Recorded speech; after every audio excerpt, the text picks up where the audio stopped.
You are now listening to the Lasting Legacy Podcast. What's up, everybody? Another episode of the Lasting Legacy Podcast. Before you watch the video, please subscribe to our channel. 80% of you do not subscribe, and my wife is tired of singing me to sleep tonight because I'm crying. So please subscribe to the channel. Anyway, today we have a very special guest. We have local artist Christian Jaquez. You're as sweet as strawberry wine, and you're as warm as a glass of brandy. Yeah. What's going on, everybody? How y'all doing? David, Brad, thank you guys for having me. I appreciate it. Of course, man. I'm glad we can have you on. I know your schedule's busy as hell too, so It's a fun time, but I'll make time to come out and talk to y'all. yeah, So, heck yeah, man. We can't wait to get into it. I'm David. I own David Took It Photography, Videography. Me and Christian have worked together. I know him personally. We've made some cool stuff. The video you just saw was a little thing we put together, so I'm excited for it and the future, what's to come. So, Christian, tell us a little bit about yourself. Awesome, man. So 25 years old here in this month of March. 2 weeks I'll be 25. I've been playing music now. I've been a musician since I was about 11. That's when I first started learning how to play guitar. I'm a self-taught, learned from YouTube University. Nice. Great little experience, man. Got a degree from The there as well. cheapest university. Seriously, man. It was super cool. I started out doing that. I actually didn't start singing until I was around 15, 16 years old. And I was actually contemplating quitting music during that time, but we'll get into that here in a little while. But yeah, man, I've been playing gigs on my own, solo artist, doing my own gigs now since I was 18. So we're going on 7 years, and it's been a pretty cool ride, man. Heck yeah. No, that's awesome, man. I mean, let's touch on it. What made you want to stop? Well, I guess let's kind of get into it, man. So I always grew up in a very musically cultured family, man. Neither of my parents could sing. They're both tone deaf. Sound like dying cattle. But Me too. Yeah. Honestly, man, when I started singing, I wasn't very good myself, believe it or not. But my mom's always had a really good ear for music. Was raised on Motown, oldies, R&B. And then I started getting a wider taste for music as I became a guitar player. Got into heavy metal, classic rock, super cool stuff, just because that's what any guitar player wants to start playing with. So initially started out at the age of 11. My great aunt had actually bought my little sister classical guitar, and I was kind of fascinated with it. I didn't know that my dad knew how to play a few licks, so I was like, oh, that's pretty cool. Yeah. So he showed me what he knew, and I was like, man, this is really cool. I actually picked up on it pretty quick, which was really nice. But from there, I was like, you know, I kind of want to learn a song. And so at the time, Guitar Hero was super big. So I was always playing Guitar Hero. It was super cool. And I was like, you know, what if I could learn how to play some of these songs on guitar? So I was in 6th grade at this time, and then they were having a talent show that came up. I think it was like March or April. But the announcements came out for it like October, November-ish. But I knew that it was coming up on the schedule because I'd seen it ahead in like our syllabus or whatever. And so I told my parents, I was like, you know, I'm gonna learn to play "Stairway to Heaven" by Led Zeppelin. And if you don't know that song, Yeah, I was gonna say that's a bold choice. yeah, man, it's like an 8-minute song. It's crazy. Like, Did you sweat? honestly, man, it was really crazy. It's funny, you know, your parents don't want to like break your hopes as a little kid and tell you like that's impossible. But they're like, yeah, buddy, that sounds great. You do that. And sure as shit, man, I was able to learn it through like YouTube. I think I spent more time practicing on my guitar than I did my homework or anything. Of course, yeah. That's what's important. Yeah, I know, right? Yeah. Learn guitar, kids. Don't stay in school. But Yeah. no, it was really cool. I ended up learning the song. Now, torch you real quick. Got it. Yeah, just get up on it. Sweet. Just get up on it. So I ended David's freaking out. Yeah, I'm freaking out. I'm freaking out. All All right, the audience thanks you now. Anyway, so so I ended up learning the song itself, and it was really crazy for my parents, and it really did take me all of like that 6-7 months to learn that song. So I learned it. I only got to play half of it because they had a time limit on there, but Nice. That's besides the point. thank God. Yeah, I know, right? What a bummer, huh? You put all Yeah, that I work prepped in. for half a year of my life. I'm sure the good solo's in the end of the song too. Oh yeah, it was. Yeah. Yeah, it was, dude. It's okay. I didn't have it down. I had everything else, but that song's difficult. It was cool, but it was really cool. Like, I didn't know what I was really like living through. I didn't know like I was shortening the learning curve of guitar by challenging myself and trying to play something hard. After the words, so that 7th grade year, I transitioned into playing like this really difficult rock version of a classic piece. So sick. Like there were millions and millions of views. I'm pretty sure it was a trend between like 2007 and 2011. It was really cool. So I did that, and then I did a revamp version for my 8th grade year talent show, and it was super sweet, man. Like learned a lot of cool stuff. I'm pretty sure I was better at guitar when I was 14 than I am now. That's crazy. Because you were always playing? Always playing. Competition. Always learning. Dude, I used to be able to sweep pick, tap, like do some really crazy off the wall shit. Mm-hmm. And for a 14-year-old, that was pretty dope. So I was in band during that time, and we had a really, really good band director. In fact, we were one of 2 middle school bands in the whole entire state to represent this thing called CMEA. And basically, you have to be handpicked to that. It's like a really crazy, hard screen process to get through that. So we were one of 2 people that got selected to play that, and I'm not trying to be cocky here, but we blew the other middle school band out of the water. What middle school was this? The middle school band that I was in? Yeah. Heaton Middle School. Oh, okay. Dude, we were sick. Shout him out, yeah. Yeah, shout out Josh Mueller, man. That man really kept my passion for music alive. That was awesome. So I went from a middle school band program. Oh, fun fact, we also played in like Disneyland Park as well. Like That's huge. You traveled to California. That's crazy. That's sick. cool. But I went from being like a very elite middle school band program to going into an up-and-coming building program through East.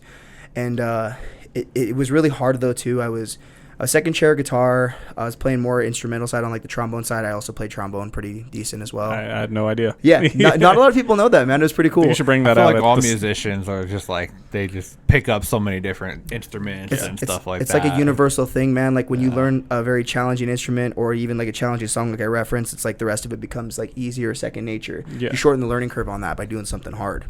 That's crazy. But I did that, and I was kind of just getting over it. You know, you go from something that's really well established to something that you have a lot of growing pains.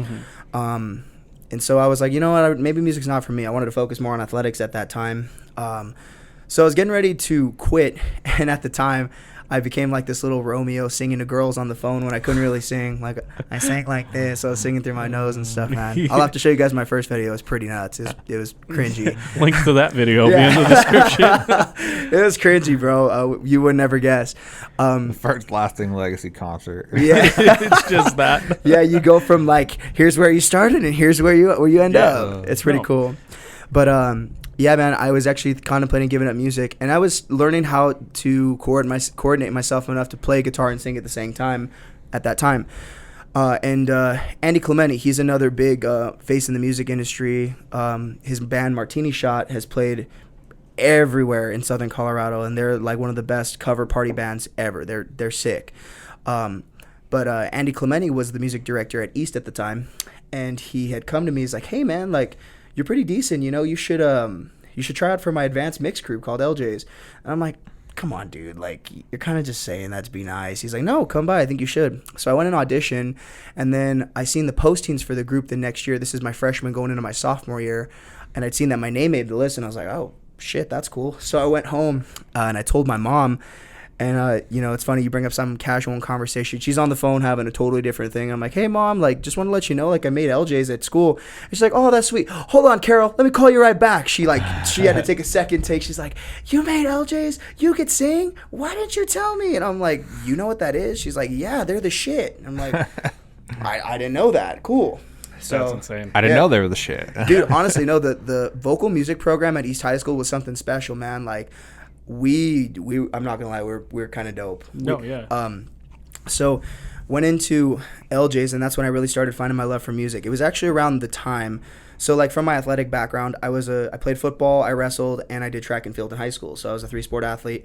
My whole point for doing athletics was to like stay healthy because I was a chubby kid growing up. So I wanted to maintain a healthier weight and live a better lifestyle. Well, I ended up injuring myself. I had knee surgeries my sophomore, my junior, and my senior year. Damn. So, yeah, man, kind of crazy stuff. Same knee, different knees? Sophomore and junior year, it was an ACL double meniscus in my right knee, and then my senior year, I blew up my left knee. So I've had both knees operated on. That's insane. I know, right? It's funny how you injure yourself so bad, and then 5 years later, you're competing in bodybuilding. It's a fun time. That's great. But no, man, it was actually during that time when I was in a whole like leg brace and I couldn't move it or let alone feel it. where I started playing more music. I would start learning new songs, experimenting with my voice, trying new things, and it just kind of snowballed into this thing where like I was like, okay, I'm kind of getting out of my comfort zone. After my surgery process, Andy Clementi, who I mentioned, my music teacher, him and his guitar player from Martini Shot would play every Wednesday at Park East Restaurant. They do a live set for like 2 hours, 2.5 hours with a half an hour break. And it was really cool because he would have his music students come out and do a couple songs on their break to keep the crowd engaged while they take their break and have a couple drinks or enjoy some food. It was real sweet, man. So I started getting out of my comfort zone. And believe me, at this point, I didn't even sing in front of my parents. Yeah. I was terrified. I was the most shy kid ever when it came to my music. And now the reason why I feel like that's such a big thing is because it's like an intimate part of you. Like you're projecting something that comes internally from you and manifesting it into sound. It's like I just have this huge philosophical philosophy about music, and like how that's like it's the most powerful force in the known universe. Like it influences people in their subconscious. Super crazy stuff. So for me, even back then, even though I didn't have that capacity for thinking at the time, I knew that it was like something that was real personal to me. I was real shy, and it's where you're vulnerable. But I initially worked out of it, started performing on my own, and eventually I just started playing like every Wednesday to get in front of the crowds. At Park East, right? Yeah. For him on his breaks. Yeah, at Park East. And then we transitioned over to Primetime. They started playing there on Wednesday nights. But I was still playing there, having a good time. And it was only a 30-minute set. I'd say maybe like time for 5-6 songs, maybe 7 if they invite me to play with them while they open back up. Of course, yeah. Or to close it out, which was really cool. Andy and Ryan gave me so many opportunities to just grow as a musician, so many pointers. So shout out to Andy Clementi and Ryan Walter from Martini Shot. They helped me out a lot. I don't think I'd be in music if it wasn't for Andy. So that's awesome. But it's cool, man. High school career, went on to do that. I ended up being in Top of the Nation Honor Choir 2 years, All-State Choir, which All-State Choir is a very heavy screening process too. I think there are upwards of 5,000 to 8,000 people that audition for that, and they only pick 100 to 200 per group. Damn. So it's a very heavy screening process. Pretty low. Yeah, definitely. And I've known plenty of people that have auditioned for All-State Choir where they didn't make it in, man. It's a very tough thing to get into. But that was one of the experiences for me that changed the way that I seen quality musicians, because I met some of the best people in music, some of which I still have friends to this day who I met through that. And they're incredible musicians. I learned a lot from them. But to be in that, it's like you're around some of the best people in what you do, so you naturally level up because you're just around that. You have to. So cool. So trying to like condense this. It's just a very lengthy process. No. Got 45 minutes. Yeah, cool. We're good. But anyway, I had transitioned into that. I went to college at Adams State University for 3 semesters because I wanted to just enhance my skill. When I visited Adams State for Top of the Nation Honor Choir, it was super, super cool. The experience was great. Small town college, the music program was up and coming, very dope. And I could really see myself being a good fit there. Well, 3 semesters later, I got a wild hair up my ass to audition for The Voice in Las Vegas, so I dropped out of college. I just felt like the classical music really was like the hardest thing that I've ever had to learn. If you guys don't know anything about classical music, that shit is extremely hard. Super technical, very hard music to sing. But that's why, like, if you're classically trained, you naturally have a competitive edge over other people who aren't. Interesting. Yeah. Kind of like the same analogy I had. Yeah, I was singing in 9 different languages. It was really crazy. That's absolutely nuts. Yeah, man. Yeah, man. It was really cool, though. I learned a lot of cool stuff through that. And it really helped my vocal control moving forward. It was only 3 semesters, and I guarantee if I would have continued to do it, it only would have improved. But I took what I wanted to from it, and I just found that I wasn't able to express myself the way that I wanted to, you know? Yeah. So I ended up dropping out of college, auditioned for The Voice, and that in itself was one of the best experiences I've ever had as a musician. Nothing against The Voice, but it really is like a... Who's marketable? Yeah. Yeah. There were 8,000 people who auditioned in the city that I was in, and they only took 250. Damn. And it's crazy though too. The way it works with that process, you're in a line all day, and I had jam sessions. I have videos with some of the people that I sang with, and I'm saying these people are super talented. I met a girl who was on the back recording track for Stevie Wonder growing up. You know, yeah. I've met people who have sang with John Legend, like backup for John Legend, and they're auditioning for The Voice to try and get their name out there, and they didn't get the time of day. That's insane. Crazy, bro. So it really just shows like you know, it really is like right place, right time. Competitive nature too. Oh, you the know? music industry's cutthroat, man. It really is. You could see that just by listening to like the big MCs of hip hop. Absolutely. Cutthroat. But that's a totally different rabbit hole we can go down. Maybe another podcast for that. But yeah, man, I ended up not making it through that process, and I won't lie, my ego was in check a little bit. But it's okay. I felt like I improved so much just in that one day from being around all of those people. Like, I came home and learned a shit ton of new tricks that I didn't even know that I had. Crazy stuff. But then I actually auditioned for American Idol later on that year and didn't end up panning out. It was actually really kind of shitty. I had seen some of the people that made it through that screening process, and one of the chicks they let on the actual show to audition for the judges like made a complete fool of herself on TV. And I'm like, that's why. I know, and I'm you like, get the views. Gotta make I'm like, damn, dude. Like, and she had vocal potential, but she like, it's like she just wasn't there. Yeah, well, no, she was a very good singer, had a lot of control, but her music choice was not very good. I don't even know what the hell it was, but get another podcast for that. But no, man, it really was a good experience. I still continued performing during that time. While I was at Adams State, I was performing 2 or 3 times a week back in Pueblo. So I finished up all my classes for the week. I'd pack up my car from Alamosa and I'd come home and perform, 3-hour shows from 9 to midnight, make money and tips. And it basically got me through college, man. It was really sweet. I wasn't working. I was just going to school full time, but I was able to make some substantial money, like way more than minimum wage, just for doing something that I loved. That's the best part. So cool, man. And it was all under the table. So it's pretty sweet. Shout out the IRS. Shout out the IRS. Yeah. No paper trails, dog. By episode 500, they're going to be watching every show, I guys. can't wait. Just handing out audits like I know. Let me audit you, dude. But no, it was cool. It was cool, Pulled man. it back 7 years. And Yeah, I don't I see know. any income from performing here. What's going we're on? almost out of the statute of limitations. Yeah, right. No, that's cool, man. So yeah, then I transitioned into like playing my own stuff, playing bigger venues, and that's actually around the time that same year that I auditioned for American Idol, and didn't end up doing that well. I auditioned for Pueblo Has Talent, and it was crazy, man. I did so they had the open auditions at the mall. I was working the standard 9 to 5. I was managing a local vape shop here in Pueblo, and decided to do the auditions because $5,000 for a grand prize, and then $2,000 for a runner-up, and $1,000 for third place. At the time, they're like, "That's pretty sweet, just to go out there and have fun and do your thing." Absolutely. I ain't hating on it. Shout out to Pueblo Has Talent, man. Jesse Santa puts on a heck of an event. That's super dope. But I auditioned at the mall auditions, and they have like America's Got Talent, the Golden Buzzer, and so I got that on my audition, which was really cool. They actually cut me off because I went over the 1.5-minute audition time.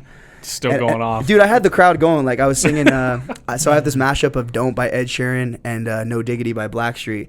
And I had the whole entire crowd doing the hey-yo, hey-yo, hey-yo, hey-yo. And then, dude, like, the crowd was doing it. I was singing over it, and then they cut me off, and the crowd kept singing the AOs. Oh, you got to keep going. It was, dude. It was, Like the Eminem and 8 Mile. Yeah. Fuck a beat, I'll go a cappella. Exactly, bro. They shut better my... unplug the mic on They me. shut my mic off, dude. But it's okay. They actually gave me the golden buzzer to go through on that one, so I didn't have to go through that screening process. I went straight to the semifinals. From there, I was a little ballsy. I did the same exact song, but I finished it. Mm-hmm. So showed them like what it was like to. So what I do is like you've been to my show, so you know I do the looping stuff. If you guys don't know what the looping is, go watch any of Ed Sheeran's live performances. You have a piece of technology at your feet. You're basically recording yourself play. You press it and it records what you've played in a continuous loop, and you start layering the song. So I create my own backing tracks, all my instrumentals before I even start singing. So live every night. yeah, every That's night. crazy. I do nothing. That's so cool. I do nothing pre-recorded, man. I always believe that like the music industry, you have a lot of people that seem skilled nowadays. And I'm not calling out any names. You have a lot of people that seem skilled, but the auto-tune industry and the audio engineering is just so advanced. Like, you can make anyone sound good. Absolutely. Someone could sound like absolute dog shit in real life, but they sound great through their auto-tune. The final product. So there's hopes for me. Yeah, bro, there is. Karaoke night, that might be a different story, but We'll run it through main stage. We'll be all right. yeah, bro, we'll be good. We'll keep that auto correct pedal all down there.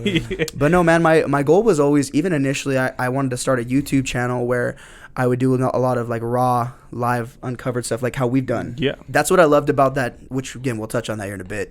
But I love the aspect of people who can do things raw and live, because you often hear people who have gone to like their favorite artist stage and watch them perform live, Energy might be awesome, or it might totally suck. Vocals might be awesome, or they might be shit. And I'm a firm believer, like, there's so many people that are so skilled in this world, but because they don't have that marketable look, or people haven't seen what they do raw and live, they just think like, oh no, I'm going to go with the person who has the look. I'm going to make them sound the part, make them look the part, and now they're the shit. And it really, that's what I'm saying, like, it really is a big smokescreen of people who are actually doing well in this industry. And then people who have no form of discipline or any form of understanding of the type of discipline it takes to be in that position. That's why you see so many people go bankrupt. That's why you see so many people fail in this, because it was easily obtained. It doesn't mean shit to you. So, and plus you didn't have to work for it.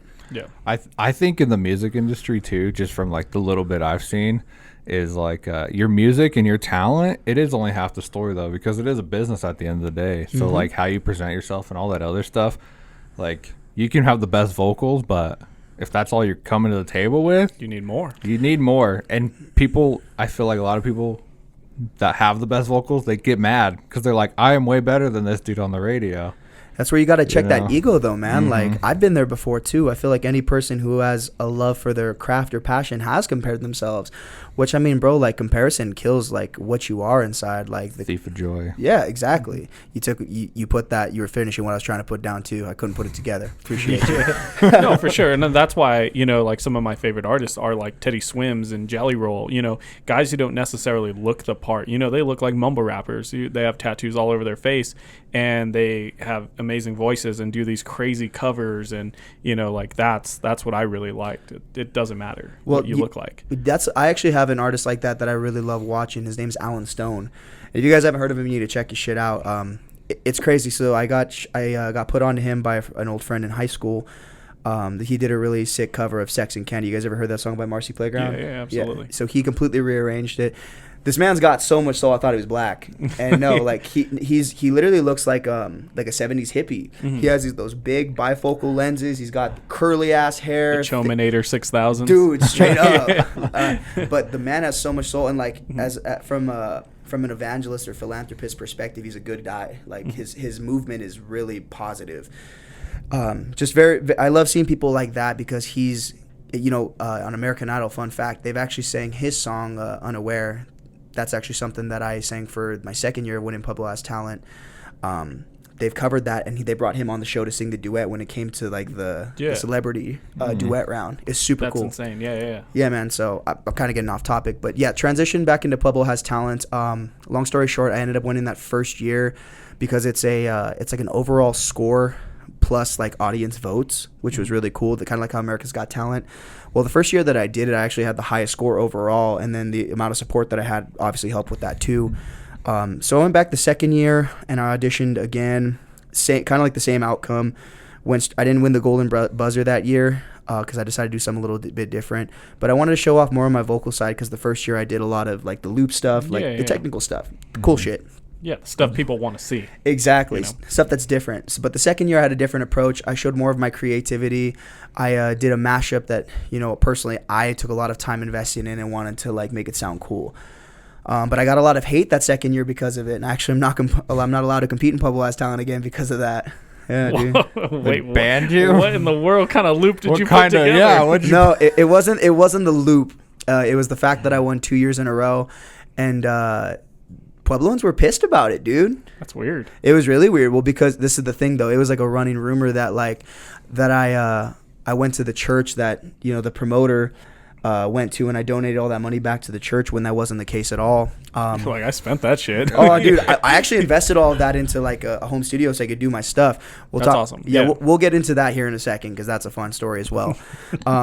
But yeah, man, I wasn't able to compete in it after the fact, but it was okay. Like I don't say this in any cocky or arrogant way, man, but it's just like, I don't want that to be the highlight of my career. Oh, you won Pueblo Has Talent 4 years ago? It's like, if I kept running with that, I'm kind of like a has-been. Oh, for sure. Yeah, like, so. Especially with how young you are. Yeah, exactly. You're really hanging on to it, and by 50, you know. Yeah, exactly. That's showing up to your high school in your Letterman's jacket after I you mean, graduate. bro, there's some cool trophies chilling in my room, but course. like that isn't like I don't ever want that to be the highlight of my career. It's motivation to keep you pushing. Yeah, it's just like, okay, this is where you were 4 years ago. Like, how are you now?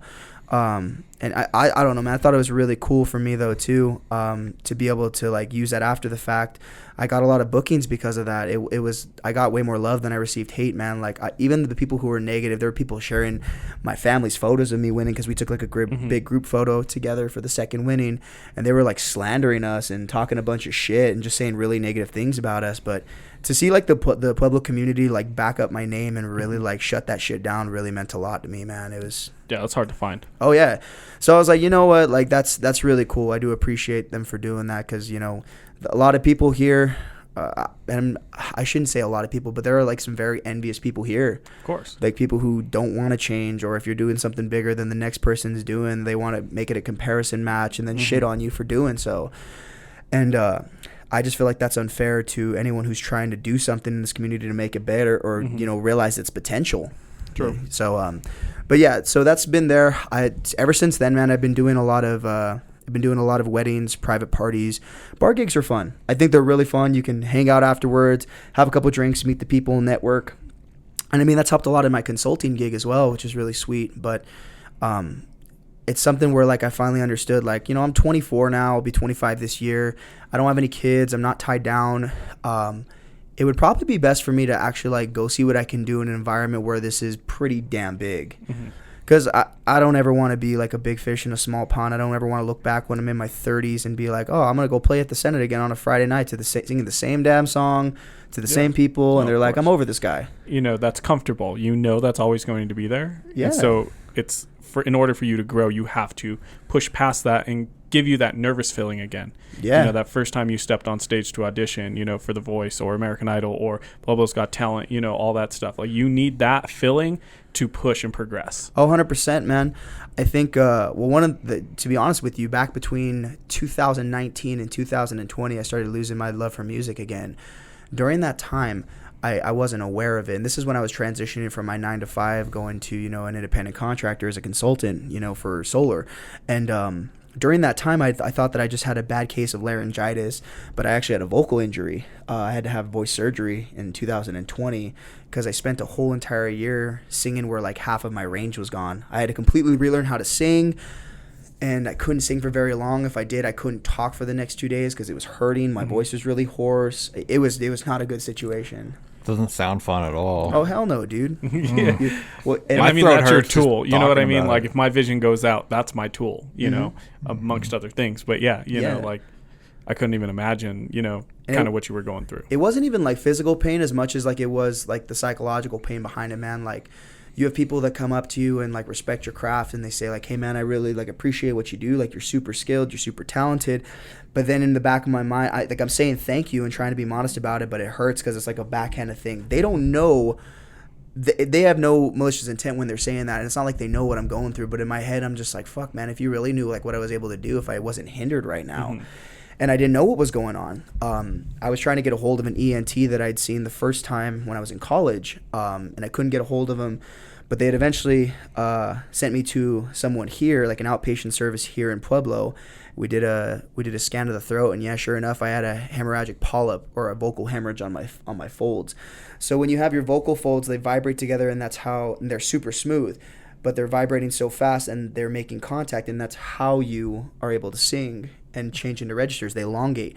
Well, the fold was bulging out of one of my folds, so it wasn't allowing the folds to vibrate smoothly, so there was a crack within my range, and they wouldn't elongate to let me go to my upper registers. So I was like singing and shouting and trying to force shit that wouldn't happen, Which is probably causing strain, you know. Oh, it was bad, bro. Like, she looked at my throat and was like, oh my god, like, I'm surprised that you're able to talk at all. Like, it was bad. That's insane. Damn. Yeah, so it was around that time where I had like all of my studio equipment shit, and I was learning how to use it, and I basically just said, fuck this, I can't sing, like, why am I going to do this anyway? And I still have it, thankfully. I haven't sold it, so we're going to make that the project with the move coming up. But yeah, man, I ended up getting back into it. That's when you and I met in September of 2019, man. We met through a wedding. Absolutely. And it was super cool just because, like, getting to see, like, how skilled you are as a person and the vision that you had, you were able to remind me, like, I should go pursue this. You're one of those people that kind of pushed me to do that, so I appreciate you, bro. Yeah, that's really kind of like how it led up. Long story short, from starting from playing guitar to being, a performer here in town, and then getting ready to leave Pueblo as well. That's exciting, man. It's definitely been a long journey. People who are avid bar goers or people who have seen you playing at private events probably just thought, man, where did this kid come from? He just came out of nowhere, but there's always a story on the backside, which is why, I really wanted you on here. And, you do make money from this, like there's a lot of starving artists, and, it's okay to be that. Just knowing that, there is light on the other side, for sure, Yes. Kind of touching on that, like what was your first paid gig? Shit, man. My first paid gig was a wedding at 17. And I didn't really charge much. I think I did like a 2-hour set. And I think it was like $25 an hour. So I played for free. Yeah, basically. But dude, as a 17-year-old where you don't have no income, you're like, oh, $50 is fucking sick. I could go buy something to eat, something like that, dude. You can't even put a tank of gas in right now. Yeah, exactly. Like, it's crazy. But bro, it was really cool to me. That was a really I was like, wow, like people are actually willing to pay for me to entertain them. Invest in me. Yeah, and I thought that was super cool, man. It transitioned into me charging a set rate to play at places, and between the summer months of 2017 all the way through 2019, I had a set rate. I was playing 2-3 nights a week. And honestly, man, I didn't even have a 9-to-5 as soon as I dropped out of college. The only reason I picked up a 9-to-5 is because I thought that I should utilize my time better. I was making more than enough money to support myself just from playing 3 shows a week. Yeah, absolutely. And I was like, because honestly, man, it wasn't. I didn't really have a lot of. I didn't have a lot of overhead costs or anything at the time, and I'm just like, wow, this is pretty cool. Like I only work a couple nights a week, like 6 hours a week, and I make more than minimum wage. That's pretty sweet. It's like a party. You know what I mean? You're in charge of your own complain. party. Hell no, dude. I'm like, that's dope. But then it transitioned to where I started playing gigs more regularly. I started getting booked for more weddings. I started getting more booked for more graduations, private parties, even corporate events. I have friends of my mom, where he was a very big CEO and he wanted me to actually fly out to California to go play for his big company party. I've had a lady that met me here last summer that wanted me to drive out to Kansas to go play for a wedding out there. Yeah, absolutely. And, I played as far as Fort Collins, and then I played as down far south as Alamosa. And that to me is really humbling, man. The fact that people are willing to pay for my time to do that. I think the one thing that made me change my perspective on what I was worth was I told someone my baseline price, and this is without giving the friends and family discount, because you help out your people, it always comes back to you. But she had been like, oh, that's it? Oh, that's not bad at all. And I'm like, that's the worst. I'm like, wow, that really devalued what I do. Yeah. And so I'm like, okay, so I with inflation and shit going up, man, I also have an uncle who's a very, very, very well-known DJ here in Pueblo. Shout out Rich Palomar. He's the shit, man. He's like one of my superstar DJ. Superstar DJ, Rich right. Palomar, man. Yeah. He's a great dude. He was one of those that kind of showed me that route of being able to do that. He's just made a career being a DJ. He's huge in the wedding industry for sure. Yeah. I think he DJ'd probably 80% of the weddings I've shot. It's insane. Yeah, he's the shit, man. He's great, and to have him growing up, he was one of my dad's best friends growing up through high school, and he's always been like an uncle to us, so we call him Uncle, and I could call him for anything. He's paid me to run sound at some of the events that he couldn't quite make, or volunteered me to play at certain festivals and make some side money, and I thought that was real sweet. So, but it's really cool, man, because it's gotten to a point where fun story. I mean, you've seen it before because we have each other on social media, but me and my best friend, we went up, we were chauffeuring my sister-in-law and her friend to the Bad Bunny concert. And it's supposed to be me and my brother. His plans fell through. He had to go into work. So I conned my best friend Andres into coming up to Denver with me. Check out the SoFlo episode. Yeah. Check out the Andres Acuna episode. It's pretty sweet. But yeah, no. Me and Andres went up there, and we were just cruising through downtown Denver. We stopped at this. Checked out this one bar at first, and it looked dead. It's on a Wednesday, so you don't know what you're gonna run into down there, but definitely a hell of a lot better than downtown Pueblo right now. Of course, yeah, they're awake. Yeah, exactly. Things are still open. Yeah, exactly. So we went by Dirks Bentley Whiskey Row. It used to be, what was that place called? It was Lodo's. It used to be Lodo's. I was up there 3 years ago, but they completely gutted it out, changed everything. Well, we walk in and we see this dude that's doing live music, and I mean, I don't know how the crowd is not feeling this dude. He's pretty fucking sick. The guy is killing it up there, and I'm like, wow, this guy's the shit. Well, anyway, me and Andres are the only ones that are filling his set. Me being the business guy that I am, I'm never afraid to go talk to someone about an opportunity to play somewhere. And so I talked to the bartender. I'm like, hey, man, you guys do live music here? He's like, oh, yeah, like Wednesday through Sunday. Every single, like from like 2 to 10, we have 5 different acts. I'm like, oh, shit, that's dope. Like, damn, that's a lot. Yeah, I'm like, so how do I like get in on that? He's like, oh, you'd have to like get the info from the sound guy. So I went and talked to the sound dude, introduced myself, got the contact info. But I ended up, introducing myself to the guy that was performing, and I was like, hey, man, like, I really enjoy your set. I was one of only, there's like one of 2 of 5 people that were really feeling it, and the place had like 50 people in there. Yeah. But I know what that's like to play to like an empty room. Like, I've been there. So, but I'm just like appreciating from what you do. So I told him, kind of what I did. And it was actually the video the day that our Dark Times cover video dropped. I kind of showed him what I did, and he looked at me. He's like, that's you? This is what you do? He's like, dude, like, he made you look good in the video. He's like, wow. And he's like, is this raw? Like, is this unplugged? And I'm like, yeah. And he's just like, he brings his wife over. He's just like, yo, listen to him. Because we were chatting up with her while he was playing. And she's just like, I would have never expected you to sound like that. Like, you're a soulful singer. I thought you were more like a rocker. And it was funny, dude. Everyone thinks because I'm a guitar player that I sing just metal, which I have a deep love for metal, but definitely more of an R&B hip hop head. Yeah. But I ended up like, I was like, hey, man, like, I respect what you do. He's like, well, let's link together. I want to get you some gigs up here in Denver. I was like, okay, cool. He's like, well, I got to go back on. Do you have any requests for me? I'm like, yeah, I want to request Tennessee Whiskey. I want to see how you do it. And he's just like, well, if I play it, do you want to sing it? And I'm like, sure.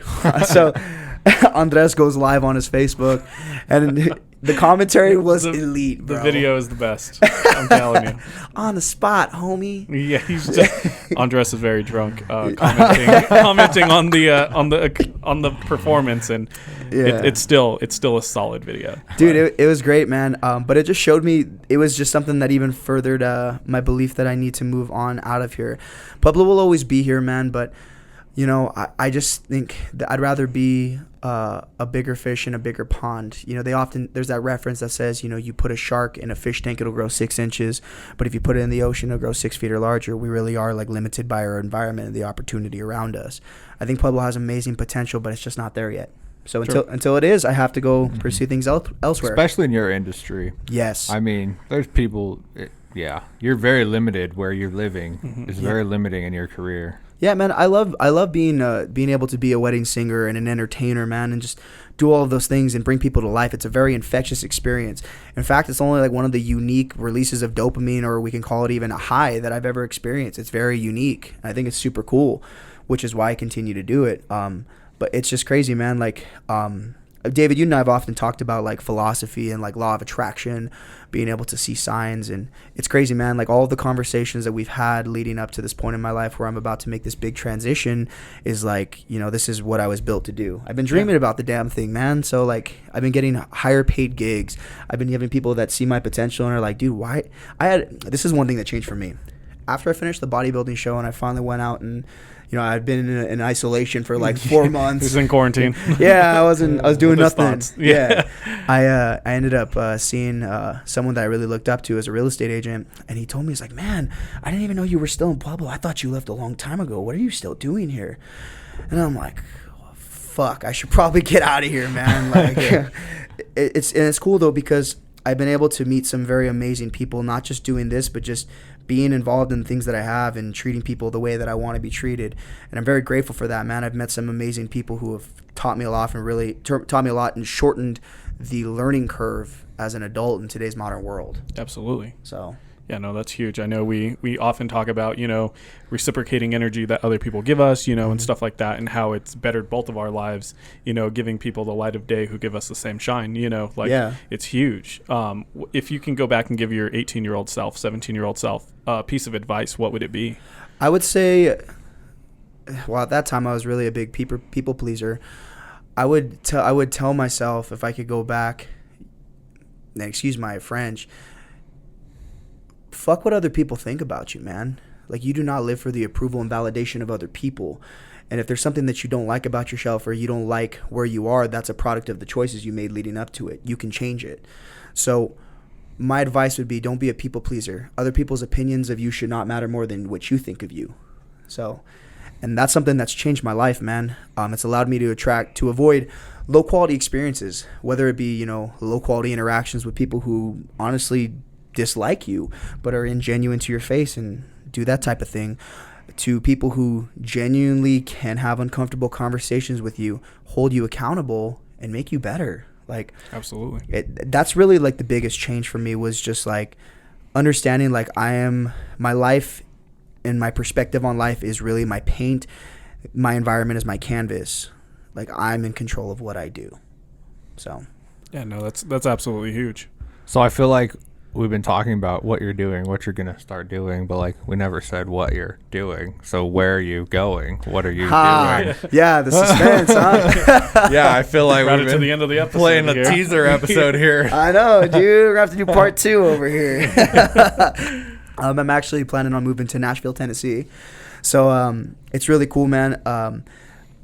It's nuts. I really should have made that move years ago, but my you know, my family, especially my grandparents, were the ones that really have kept me here in Pueblo.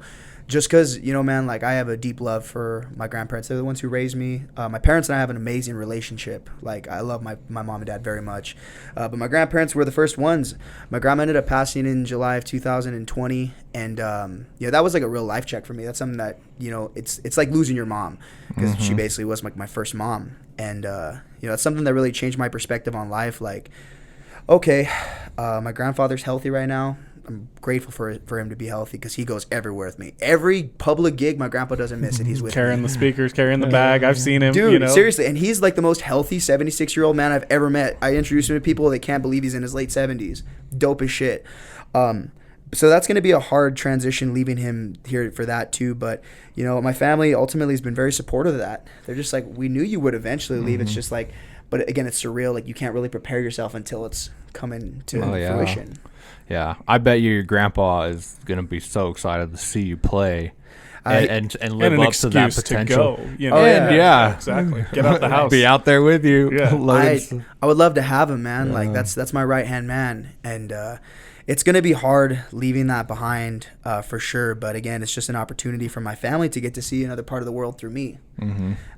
It's just, you know, and to be honest with you, I haven't even decided what route of music I want to go yet, because if you've ever watched any of my videos, I cover like the whole entire spectrum of music, man. It's very multifaceted. Yeah, you'll 1 minute you'll see me singing a country song, which I didn't really get into country until like last year. The next thing you'll see me singing this R&B mashup, and then you'll see me shredding a guitar solo to like a heavy metal piece, and you're like, dude, what the hell are you all the way doing? down to Spanish music. Yeah, you know? I even sing in Spanish too. I sing, you know, rancheras and mariachi music as well. So it's a little crazy. Better It all pick one, flows. huh? It flows. Or don't. You know, at I that was going to point, say, you know? I don't know that you necessarily really need to pick one, honestly. I mean, Man, XXX Tentacion was like one of the most industry-defining musicians, because I've heard like his so my ex-girlfriend at the time, her little brother was a huge fan of him, and like I learned more about him when he had passed, and he had showed me, he's like, man, like he showed me this random song, and I listened to it, and it's like a fucking metal hip-hop song, but it sounds dope. Yeah. And he's like, yeah, this is X. I'm like, this is the same dude that came out with like Sad and like Jocelyn Flores, and I'm like, what? Like The sad boy anthems. yeah, bro. And honestly, like I've seen plenty of people. Like a really good example of that one is Post Malone. So fun fact about Post Malone is, like, you know, I have a huge respect for him because he's a great artist in the industry, super influential.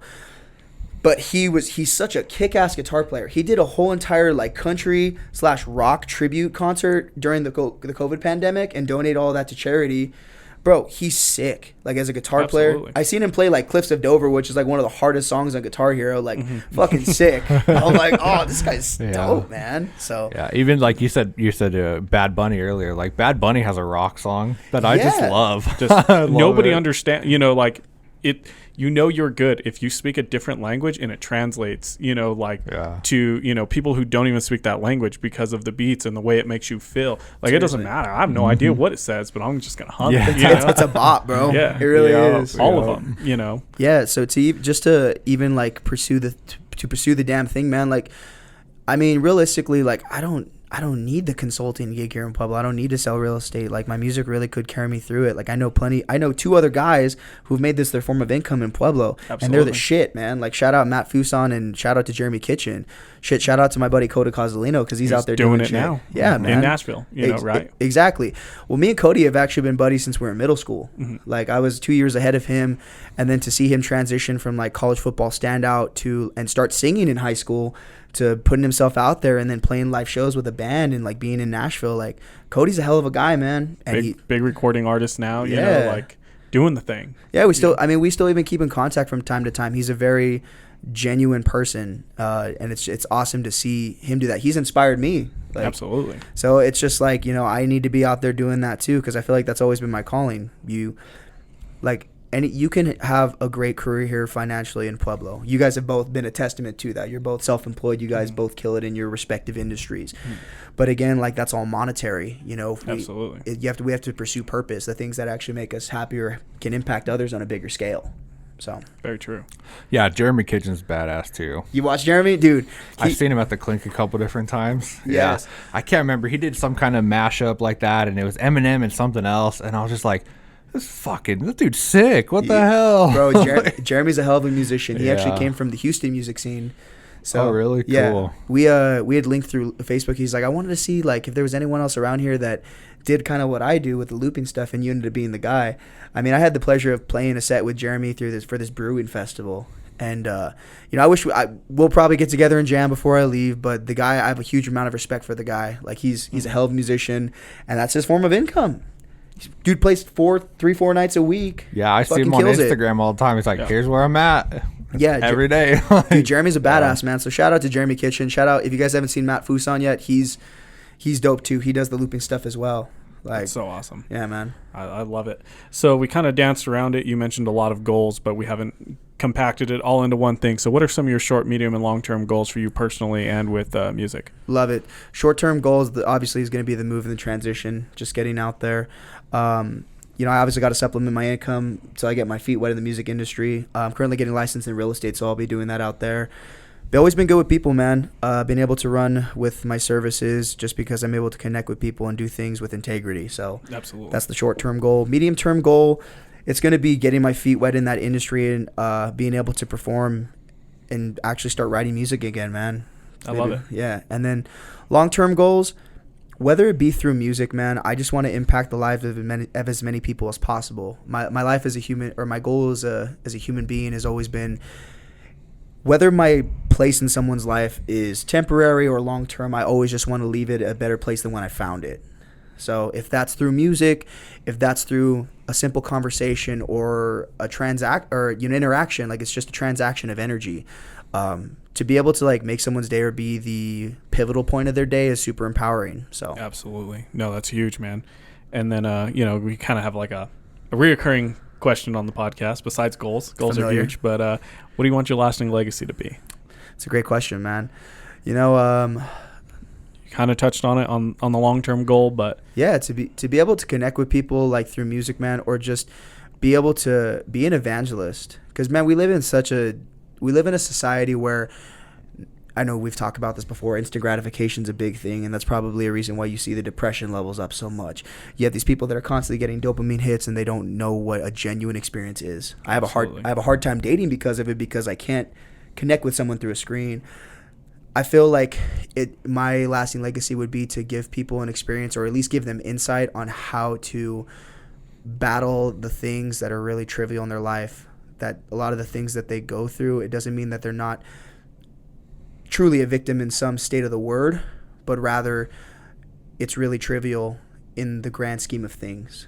Absolutely. Like, don't be overstimulated to some of the hardships that you're facing, because realistically, like, you're in control of where your life goes. So if I can offer some form of insight, or I can lead by example through like my life story, that's all I could ever ask for. Oh, that's huge, man. Yeah, absolutely. Well, shoot, man, you nailed it. You knocked it out of the park. I want to thank you for coming on, and I'm excited to watch you grow and be a part of it. Shoot music videos out there in Nashville for sure. Check out Christian and all of the things that he's doing in his adventures in the links below. This has been the Lasting Legacy Podcast. Good night.